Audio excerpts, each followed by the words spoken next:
Notre invité du jour, Renaud Ramette, gérant de portefeuille en charge de plusieurs fonds actions chez Premier Part AM. Bonjour. Bonjour Renaud, j'allais vous dire. Bonjour Anna.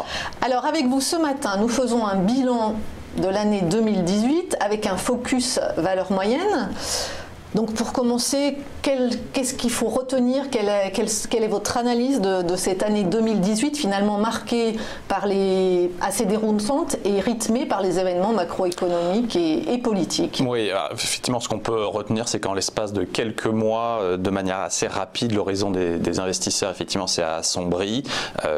Ça a commencé par des craintes d'un ralentissement émaillé sur fond de tensions commerciales entre les États-Unis et la Chine, l'instabilité européenne à partir de l'Italie, à partir du mois de mai, et sous un fond de resserrement des politiques monétaires. Donc tout ça, c'était pas propice effectivement à un climat serein pour les actions et qui s'est concentré en Europe où les fragilités étaient les plus importantes.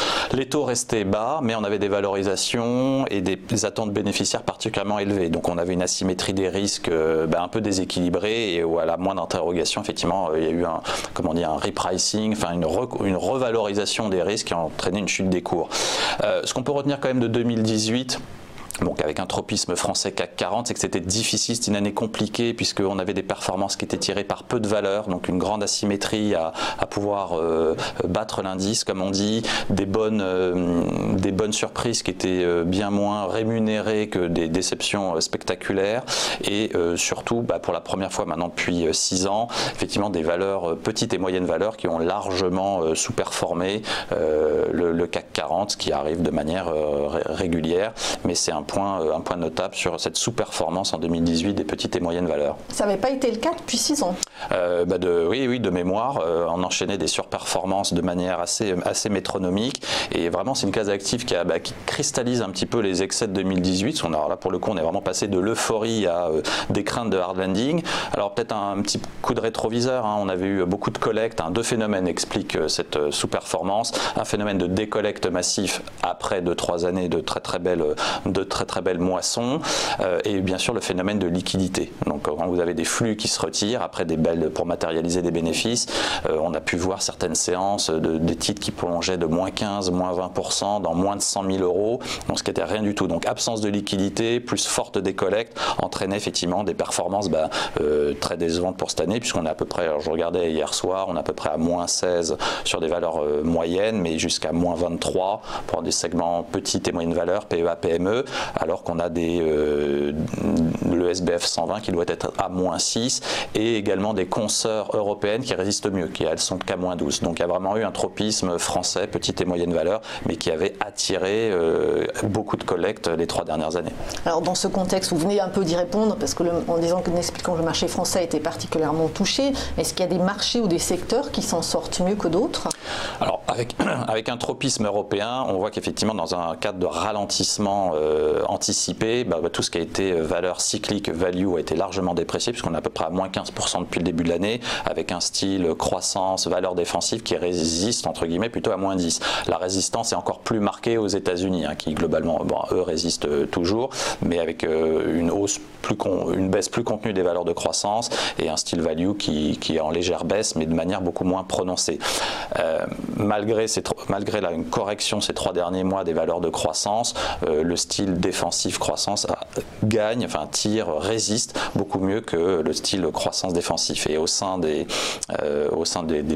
termes de taille, effectivement, on a eu le tropisme français sur les petites et moyennes valeurs qui a été attiré par la baisse, par tout ce qui a été consommation française. Il y a une réelle interrogation, tout ce qui ça rejoint les questions de pouvoir d'achat, de tout type de pouvoir d'achat, mais avec des titres qui ont été particulièrement sanctionnés, type Beneteau, Trigano, Fnac, Maison du Monde ou Seb. Donc on avait vraiment eu des de-rating excessifs, c'est-à-dire des titres qui ont été plus bas que leur révision baissière, type Elis, mais également on a eu des titres qui ont été attirés par la baisse alors que le management guidait sur des révisions haussières, type Manitou ou Mersenne. Donc voilà, des réels excès et une réelle anticipation, une trop forte dépréciation à notre sens de l'environnement économique. Donc ça, ce sont des exemples de valeurs qui ont été lourdement sanctionnées. C'est celle qui vous paraît le plus injuste ou Alors oui, en tout cas, il y a eu clairement des excès. Nous, c'est pas de type de valeur sur lequel on a envie de céder ou ou de lâcher. Ça nous semble, donc on reste sur ce type de position, mais effectivement ça cristallise, ça matérialise des anticipations vraiment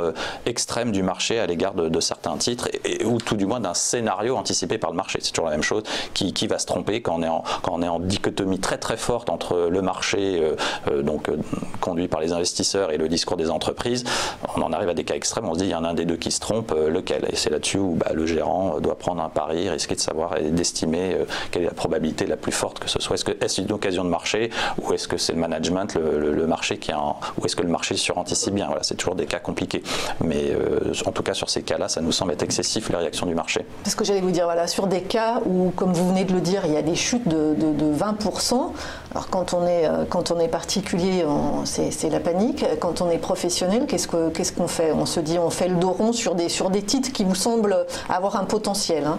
En tout cas, il faut être bien calé, bien rester dans son processus, bien analyser effectivement les marchés, surtout l'asymétrie des risques, bien analyser le profil de risque. Parce que toutes les sociétés n'ont pas la même sensibilité à la conjoncture. Donc celles qui sont très sensibles, on est plus en risque. Celles on sait qui sont moins sensibles, il y a un peu plus de confort. Si on voit que le marché surréagit sur un modèle économique qui normalement ne doit pas réagir autant, il y a un degré de sécurité. Et également, ça dépend de la capacité de rebond de l'entreprise. Sa différence, c'est du cas par cas. À chaque fois, c'est du cas par cas. Alors maintenant, on passe à l'année 2019. Donc sur les marchés, il y a beaucoup d'échéances, notamment politiques et macroéconomiques, avec le Brexit qui est encore au cœur de l'actualité, l'Italie, maintenant on a même le budget français qui revient dans l'actualité, et les élections en Europe. À quoi il faut s'attendre sur les marchés en 2019 dans ce contexte?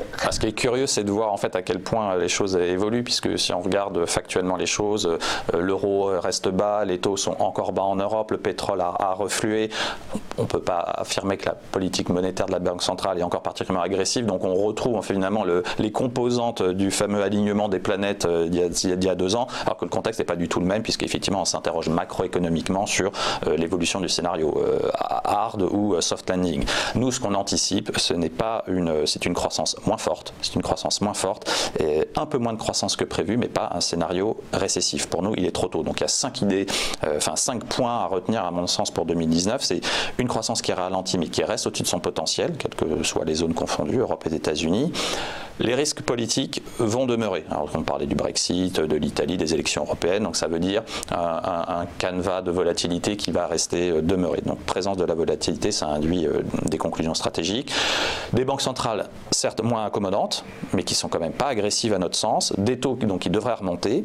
Dans ce cadre-là, des actions qui avancent certes dans le cycle, mais bien avoir l'esprit quand on n'est pas encore en fin de cycle, en pré-marché baissier ou récession, et dans cette phase-là, les actions surperforment encore, si on regarde l'historique, dans une seconde phase d'expansion, surperforment encore les obligations et le cash. Donc pour nous, il est trop tôt encore pour vendre ou alléger agressivement les actions. Donc vos stratégies d'investissement, c'est de continuer de rester acheteur sur le marché, sur les marchés actions. Oui, alors évidemment, on modifie. Il ne faut pas se tromper. C'est toujours la même chose. Il faut toujours faire attention à la qualification de l'environnement de marché. On était déjà dans un marché qui avait quitté un territoire haussier pour être ce qu'on appelle un peu en plateau et en vague, et là qui vient tester des scénarios de marché baissier. Donc on voit que les supports travaillent, réagissent. Donc il y a une vraie lutte actuellement sur comment faire. Est-ce que les marchés restent en plateau ou ils aiment se faire peur à tester un scénario plus noir. En cas de décélération, nous c'est plutôt notre scénario, donc c'est thème de valeur de croissance, valeur défensive. Pour nous, il est trop tôt pour jouer une réaccélération du marché. Donc ça, une anticipation de réaccélération du marché, c'est se positionner sur des valeurs cycliques. Attention aux pièges, on dit toujours attention aux pièges des fameux valeurs cycliques peu chères.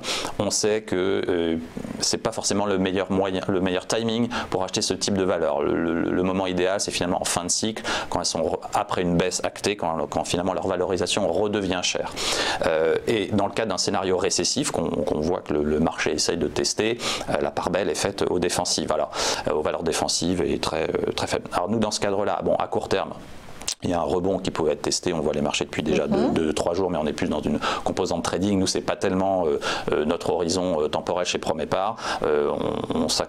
Notre horizon, c'est plutôt le moyen terme et la stratégie d'allocation pour 2019, avec 2 axes, un axe taille, puis un axe stratégie style. En termes de taille, c'est sûr que dans un régime de volatilité un peu plus élevé, comme je le mentionnais, avec un retrait de liquidité, les petites et moyennes valeurs sont moins plébiscitées. Donc on corrige un petit peu nos expositions, on est plus surpondéré sur la classe d'actifs, on reste sur le thème, ce qui a toujours des très belles valeurs, mais il faut plutôt faire attention à ne pas avoir une exposition trop importante à cette classe d'actifs.